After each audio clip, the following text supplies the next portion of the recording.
What's up, everyone? This is the admin of the Chaos Burger page. Hope everyone's having a good Christmas Eve. I mean, on the day I'm probably gonna post this up, it'll either be Christmas Day already or still Christmas Eve. But I hope everyone has a good Christmas, and yeah. So today I'm going to be doing a deck profile of my Kagero deck. In the spirit of, I guess, kind of like Christmas wise, I'm gonna try to do something that's red and something that's green, uh, in the sense of the colors of Christmas. So for the red one, I'm gonna go with Kagero that I've got. Um, so this is a for the people who know who's played against me when I play Kagero.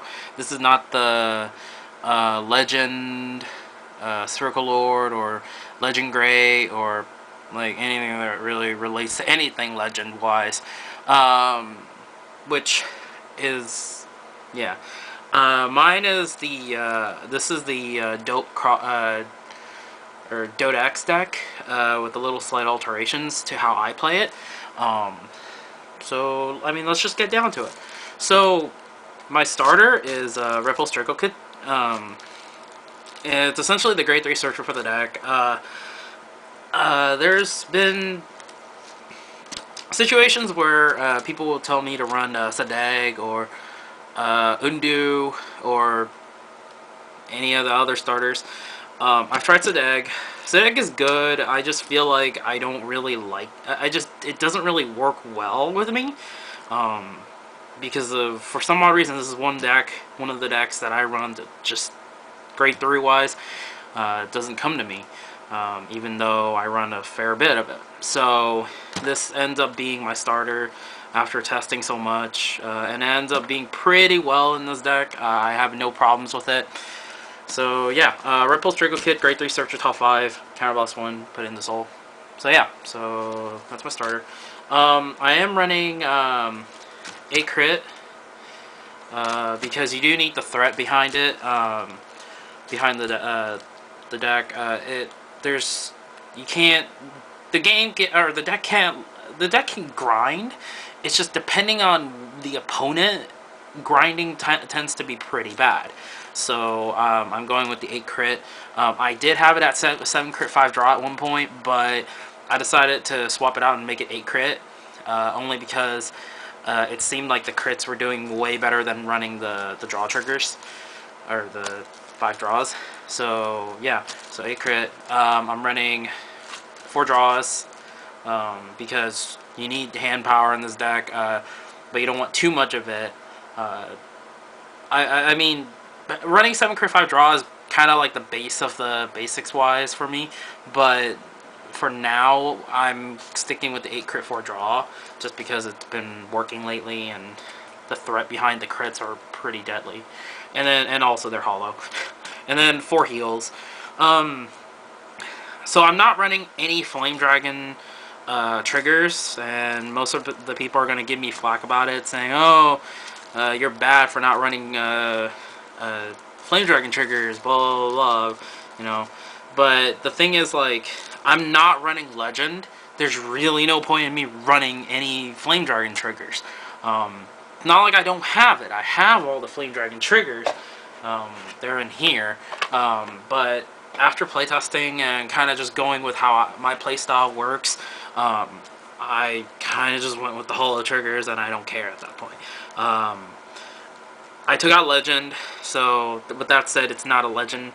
You know, it's not Legend based or anything. So there's no reason why for me to run Flame Dragon triggers. So yeah, so that's the grade 0s. On to the grade 1s.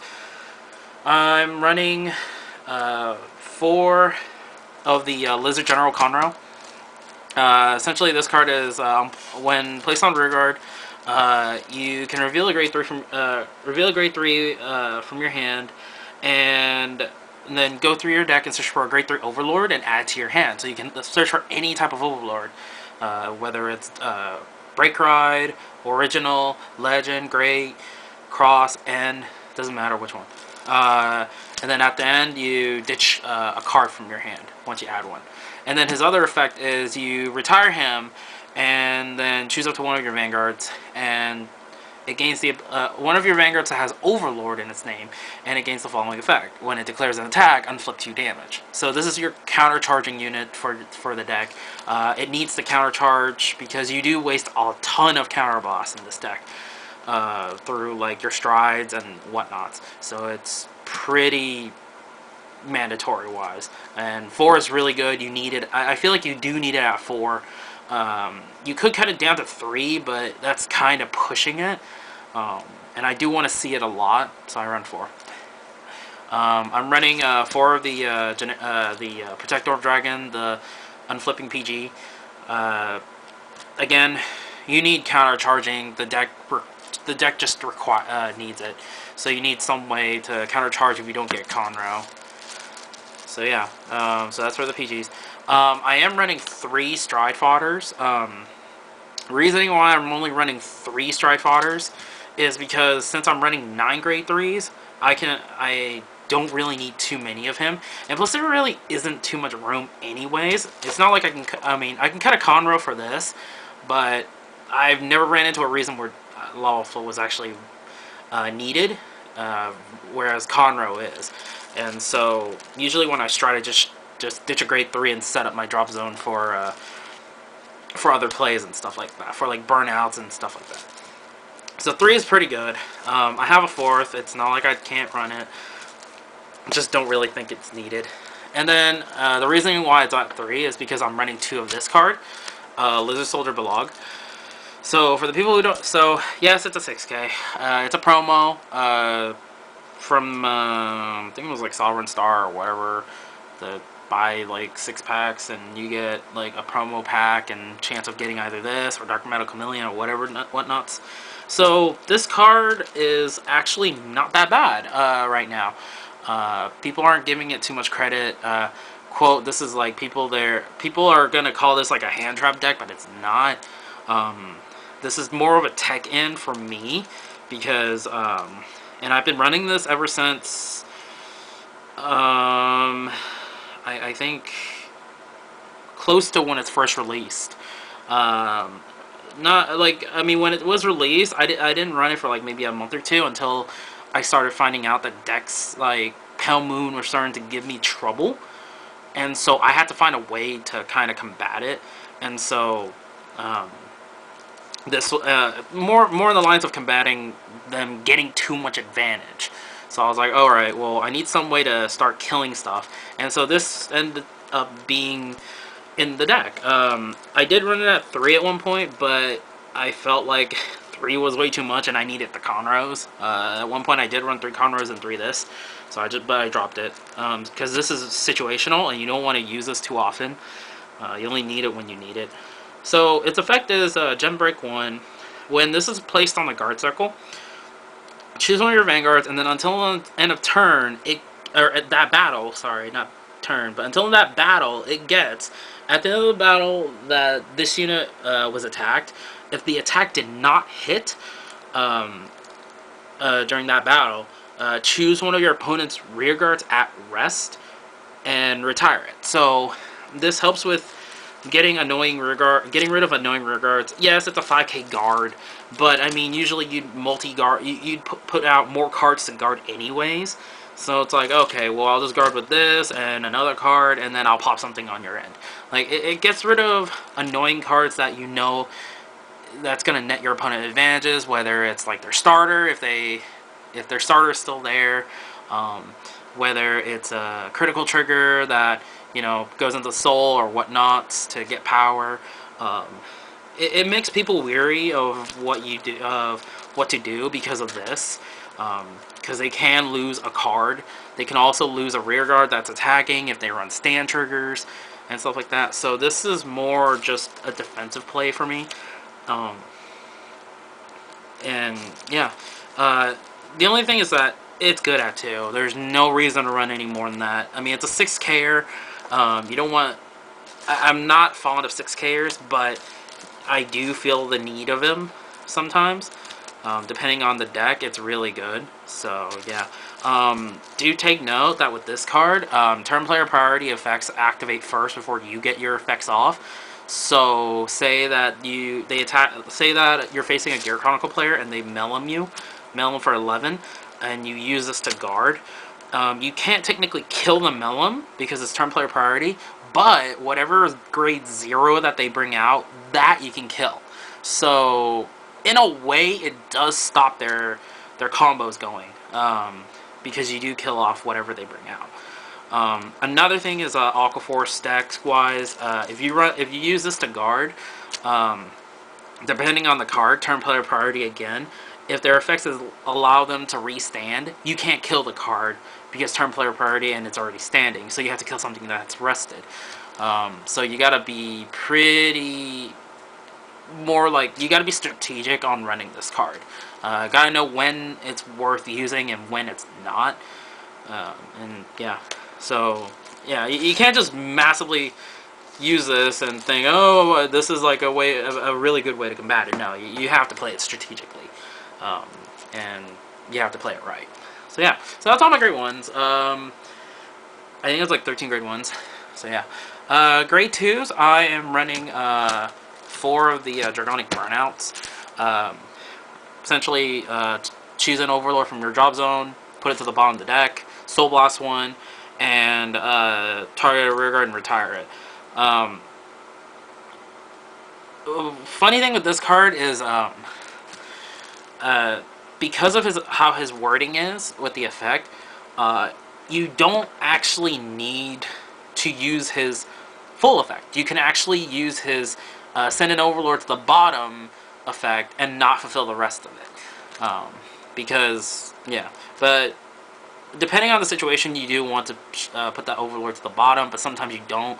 But most of the time, this is a really good card early game because you can get rid of annoying cards, whether it's starters or like stuff that your opponent might gain an advantage over time or whatnot. This is pretty good. It combos really well with Conroe, so I feel like it's a necessity in the deck. Yeah, I don't see why you wouldn't run 4. I've ran 4 and I've liked it. Yeah, so it's pretty good. I'm also running 4 of the Emperor Dragon Knight Nahalem. So this card has an interesting effect. This is from the Legend deck. GB1. During your turn, if you have a Vanguard with Overlord in its card name, he becomes an 11k attacker. So no matter what, even if you're under grade 3, he's an 11k attacker as long as you're Gem Break 1. Auto, he gains a Rearguard skill. When you're grade 4 or greater, Vanguard attacks, this unit gains 5k until end of turn. These two effects are intermixed, where you need both to have you need the first to get the second, from what it sounds. And so, but usually if you're playing an Overlord deck anyways, you're going to be on Overlord anyways. And he becomes a depending on the situation, he's a 16k attacker on his own, or 21k if you're double attacking. He's a really good staple in this deck because he nets you the power that the deck lacks, because the deck doesn't really have a lot of grade 1 potential, because all you really have is Conroe and Lava Flow in my version of the deck. So you kind of have to have cards that can gain power on its own or whatnot. So Nahalem is like a very big thing for the deck, and because it gets so much power, it's a buff rearguard. I mean, it just, depending on the situation, it's it's a game breaker, or not game breaker, but it can make or break the turn for your opponent. So yeah, it's a pretty good card. Even though you don't get triggers, it's 16k attacker. Normally it'd be 11, so not bad. So that's why I run 4 of him. He's a staple. And then I'm running 3 Dragon Knight Nadim. So he has the Blaze ability as well. At the beginning of each of your attacks, if you have more rearguards than your opponent, your Vanguard becomes blazing. So yeah, so blazing really only pertains to certain cards in this deck, mainly this card. But the blazing ability is just pretty nuts, because you can, in a Kagero deck, you're essentially going to have more riggers than your opponent, more than likely, depending on the situation. So that's his first effect. His second effect is when this unit attacks a Vanguard, if your Vanguard is blazing, he becomes an 11k attacker. That is not Gen Break 1. The moment that at any time you have more rear guards than your opponent, he's an 11k attacker no matter what. His second effect with it is, and auto rear Gen Break 1, if he hits, you countercharge 1. He's really good. He gives you more advantages, I guess you can say, than other cards. I have yet to find a good grade 2. This is so far the better of the grade 2s. Some people were saying run Burning Horns. Burning Horn as a 12k was actually not that bad. It just was that you needed to be on a Overlord Vanguard. I mean, yeah, you're going to be always in an Overlord Vanguard, but having that card is really annoying sometimes, because it's just, there's no, it's only a 12k, and that's it. At least with this one, if I hit, I get something off of it. 12k and 11k isn't really going to change anything. I mean, other than the fact that MLB will be 12k is the only other deck, and maybe Crossride decks. But even in a Crossride deck, well, 11 or 12 isn't going to really do anything. So I'm just kind of looking more widespread in a sense. I felt that 11k is actually really good. And the fact that there's a change you can countercharge if you're Gem Brick 1 is going to be beneficial. You know, the deck needs countercharging anyways. So, you know, why not? Until we get other grade 2s that are really good, he's going to be the good alternative for now, as a powerhouse-wise. Being an 11K makes pretty good bros. I mean, if you get a trigger, he becomes 16, so, you know, it's not that bad. So that's my grade 2s. They fell. And my grade 3s, I am running 4 of the Dragonic Overlord the Cross and 4 of the Dragonic Overlord the Ends. So, this, again, I already said this is a DOTEX deck. If you don't know already, DOT is essentially whenever it hits, you can counter boss 2, persona boss the same copy from your hand. He gets to restand himself. The Cross's effect is the Legion effect. Upon Legion, search your deck for either him or End and add it to your hand. And then he has the alternative effect of not Legion effect, where counter boss 1, choose an Overlord Cross from your hand, discard it. At the end of the battle, this unit attacked, and if the attack did not hit, you pay the cost. If you do, choose up to 2 of your opponent's rear guards and retire it. So he's really good for the sense that you can get rid of annoying cards from the rear guard if they start coming out a lot and you need some way to get rid of them. Cross does that. DOT just lets you do the restandings and, you know, more drive checks. I don't see why you wouldn't like it. You combo this with Conroe. If you combo this with Conroe and like 2 Overlord ends, if your opponent doesn't guard, you're going to probably end up pulling off both ends and plussing a lot of cards in your hand. Or plussing the drive checks, whatever it is. It could be crits or heals or whatnot. It's the fact that you drive check so much, if you're able to pull it off, that it's pretty deadly. But otherwise, normally the cross end combo is really good depending on the deck. If your opponent doesn't like, so one problem I had with so I'm gonna add into the one thing is that I'm running also 1 Break Ride. So this is just here because there's really no other Overlord that I feel like is actually worth running. Plus the possibility of a Break Ride is actually not that bad in this deck, because technically it's a cross ride on this, and if he's under the soul, if he's in the soul, and you happen to Legion, you're technically attacking for 24 to your opponent. So because of the cross ride, but yeah. So it's the possibility of getting the break ride and then, you know, the other whatnots to it. Another thing is that what I saw problems with the Legend was mostly for the for other decks that don't have rear guards. Yes, you're not supposed to spam the Legend, but the thing is, like, the Legend, I ran into so many scenarios when every time I rode into Legend, I lost the game because, and it's not because I don't know how to play it. It's more on the lines like, yes, I gain a counter blast one, soul blast when I look at the top 5 for a Flame Dragon, and then the possibility of 6 drive checks because of his GB2. I feel like that effect isn't really worth it sometimes because it's like, oh, okay, 6 drive checks. Depending on the deck, it's not great because what if that opponent doesn't have any rear guards? If you're facing shadows, there's a really high chance they're not going to let you have a rear guard for you to hit or to target for Legend skill to, you know, attack and then restand because, you know, who wants to net you advantage?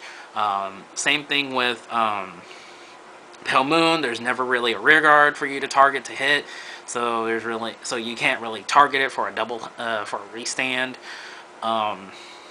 What's another one? Seven Seas, Grand Blue, Hologram Blue, Night Rose. Like, you can name any deck that, you know, decides to not have a rear guard, and then Legend ends up being just a pure stride deck, and you're literally just depending on the strides to go through to win. Um, there's really nothing else to do other than that. So I was like, okay, well, I need an alternative playstyle to where it doesn't matter whether my opponent has a rear or not, I'm still putting pressure. And so what I found was that the DOTE was the pressure that I kind of needed, where it's like, oh, okay, I have 2 counter blasts open, I have a DOTE in hand, I legioned already, I'm going to aim for the Vanguard. If you don't guard this, I'm going to restand anyway. I'm going to restand because, you know, DOTE skill. That forces my opponent to try to, if, like, they're at 3 damage, you know, it forces them to do something. Because it's like, oh, do I want to let them restand? Do I not want them to restand? How many cards do I have in my hand? Blah, blah, blah. You know, you go through so much thought process that, you know, it really, hopefully, you just benefit off of it. So, whereas, like, if you're on Legend, it's like, oh, okay, I'm not in a GB2, I'm going to stride, and my opponent has, like, 6 cards, and if I stride into, like, the wrong unit or whatnot, I end up screwing myself over. And then there's sometimes when you do screw yourself over with the Legend anyways, because, you know, you're facing bad matchups or whatnot. And yes, people are going to say, well, every deck has their bad matchup. Yeah, I'm trying... Yes, Kagero has their own bad matchup-wise, but I'm trying to minimize the bad matchups. So, yeah. I'm trying to make it where the less of a bad matchup that I have, the better the gameplay is. And if I can kind of pick and be picky about what I can do and what I can't, I'd rather do that. Because then it's like, oh, okay, if I played this deck, I have like a 60% chance for winning. But if I play this deck, I can increase my chance because there's so many cards I can run on within this specific type of deck. So it's more than just like the theory crafting and you know, just playing and testing it. And throughout my experiences, this is probably the best way for me to play. There's gonna be a lot of other Kagero players who's gonna disagree with me, but, you know, player preference. Mine is more, I want to keep advantage, and I want to be able to do something, even if my opponent doesn't have certain things for me to do. So, yeah, I want to just have my possibilities opened, no matter what. So yeah, so that's the main deck. Hopefully you didn't really take. Hopefully no one's offended by that. It's just how my thought process goes with the deck. So yeah, and so that's my main deck. If you want to give it a try, give it a try. It doesn't really work with everyone. I've noticed some people don't. Some people prefer it the other way and whatnot. So if it doesn't work for you, you know, oh well, it happens. So to my strides for the final part of it, I'm running one of the Vortex Desire. So essentially, when it declares an attack and flip over a G unit, and then it gains the skill. If it hits, for every for every Flame Dragon on your Vanguard, choose up to one of your opponent's grade 2 or less rearguard and retire it. So essentially what it is like, so essentially what it means is it counts your heart and whatever this card is. If your heart is legioned and you stride into this, technically you can retire 3. But otherwise, normally you just retire 2. Anything grade 2 or less, though. So be careful with that. So yeah, this is pretty good because it doesn't waste a counterblast in that way. So I only just need 1 though. I don't need any more than that. My other stride I'm running is Divine Dragonic Mustafa. So his effect is counterblast 1. Choose a G unit and flip it over. And then choose one of your opponent's rearguards, and then retire it. And then choose one of your vanguards for each, or not one. Choose one of your units for every face-up Divine Dragonic Mustafa, and then it gains a skill if it hits unflip it damage. I'm only running the 1. I'm not running 2. More on the fact because there's no reason to run another one. This is more because you're gonna get the unflipping anyways from other cards. So there's no point running multiple Mustafas. I have multiple Mustafas, but you know, gameplay-wise, just the 1 is enough. This is more for the on-the-spot retire, and then, like, I don't want it dependent on hit. I want to get rid of whatever that's on the field. So yeah, so that's why he's pretty good in this deck. But just the 1-of is good enough.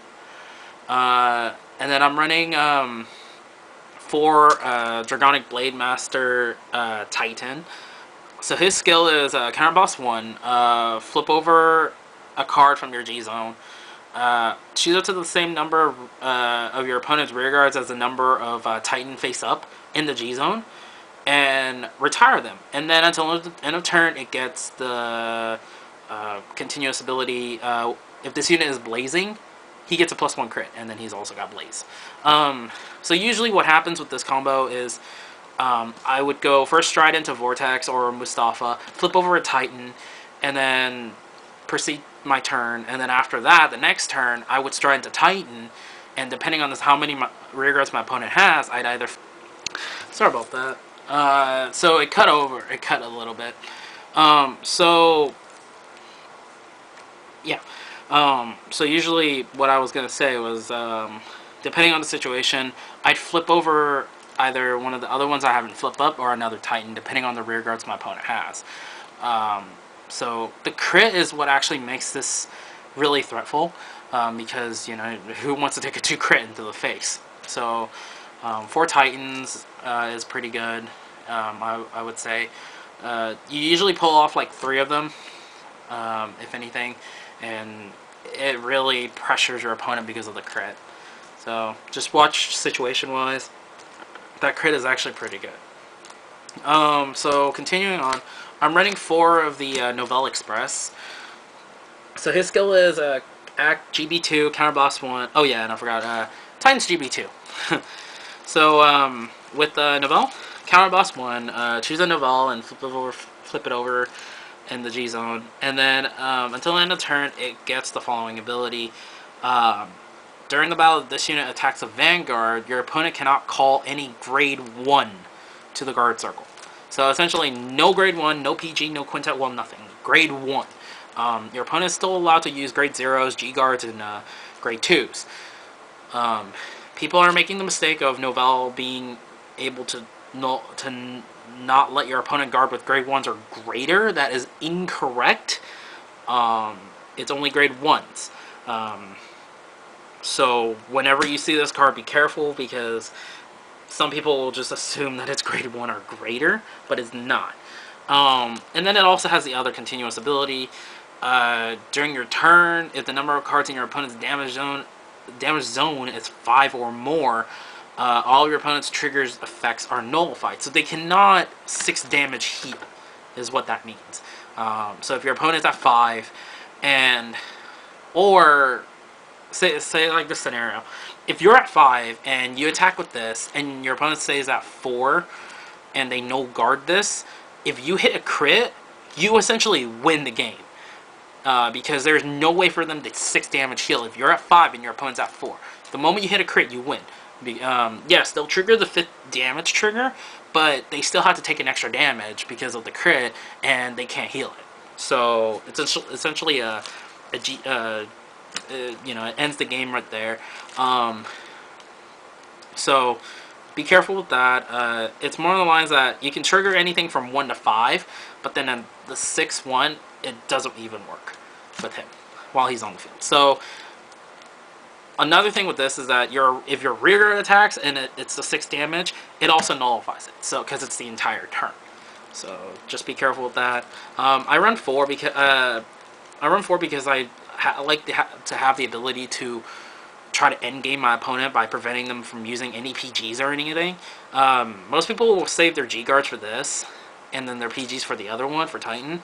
But depending on the situation, Novell might be actually better for you, just because it forces them to G guard and whatnot, and sometimes they don't have the cards to stop it. So you kind of want to just put a lot of pressure on your opponent, and guard restrict is still good, even with the restrictions and whatnot, even with G guards and stuff like that, because a lot of it's just, do you really have it? If you have it, okay. Do you have enough to do it twice? Because I'll probably try to novella you twice if I survive the next turn, and if that's going to be game, you know, that's game kind of thing. So prefer running 4 of these just to have that option. Also, I'm running 2 Dragonic Overlord, the aces. I'm okay with the ace. The only problem is it's a twin drive, and so the only thing about it is that, yes, it's a restander, but your endgame is not the ace. I feel, depending on the deck, the ace is probably the endgamer, but I feel like a double attack ace doesn't really have that threat anymore. When your opponent has a lot of hand, but you can say that about anything else. But it's not going to make your opponent drop too much when you're running ace. It makes it better with Titan and the other ones. Whenever you ace, it's more on the lines that, oh, you already ran out of your other strides, and your opponent's already low enough to where ace is going to benefit you the most. And so having the option to ace your opponent is actually not that bad. But I feel like just 2 is enough, just because of its high cost and whatnot. So yeah, so that's the G units. My G guards, I'm running 1 of the Asile Orb. So essentially, if your opponent has 4 or less rear guards, it gets 5k. It becomes a 20k shield. I like to have 1 of him in the G unit because there will be certain times when I don't want to use other G guards, and he's actually better for the guarding process-wise. So I like to have that option. I also run 1 Defeat Flare. For the people who don't know, what Defeat Flare does is counter boss 1. Choose 2 grade 3 or greater flame dragons from your drop zone. Put them to the bottom of the deck in any order. When this unit is placed on the guard circle during the battle, your Vanguard with Overlord in its card name is attacked by your opponent's Vanguard. You pay the cost. If you do, retire all your opponent's rear guards in the back row. So this essentially annihilates anything in the back in 1 fell swoop. It doesn't target, so it kills off resist and kills off anything that has resist or whatnot. The thing about it is you don't want to run too many of him because he's not that great. He's okay. He's situational. And plus, I mean, the fact that it's more just the fact that you need a Vanguard attacking the Vanguard. And so he's okay if your opponent's not attacking for something really high. But if they are, he's absolutely crap to use. And so it's not even really worth it some of the times. But other than that, he's good out of 1 of in the deck. I don't see the problem with that. So yeah. So just 1 of them. And then I run 2 of the Denial Griffins. Counter boss 1. This unit is placed on guard circle. Will pay the cost if you do. Choose 1 of your opponent's rear guards, 1 of your opponent's attacking rear guard, and then retire it. So if your opponent swing with a rear guard that's like, I don't know, 90,000 in the face. If you have a heal and a counter boss open, you essentially can just go, oh, okay, G guard, Denial Griffin, just kill it. Doesn't really matter what the attack is because you just kill the card no matter what. and you know, not deal with it. This I feel like this is a really good rearguard killer.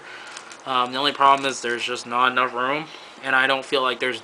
I just don't like to have multiple denial griffins. I only ever pull off the 2 anyways, so there's no point in running more than 1 or more than 2, just because of how my deck is, and so it provides a good defense, but at the same time he's okay.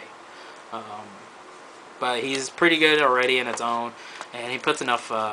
He makes sure, you know, he makes it where you can just not care about the rear depending on the situation. So yeah, so hope you all enjoyed the deck profile. Sorry about it being cut in the middle of some sort. But yeah, if you got any comments or suggestions or whatnot, let me know in the comment section below. This is please don't, you know, be disrespectful about it. I personally, it's nothing about Legend or anything like that. The deck is great. It's just that based on personal experience, it just doesn't work with me. So that's why I don't run it. So don't flame people or whatnot. And hope you all enjoy the rest of your Christmas. And yeah, so this is going to be MN Chaosbreaker signing off.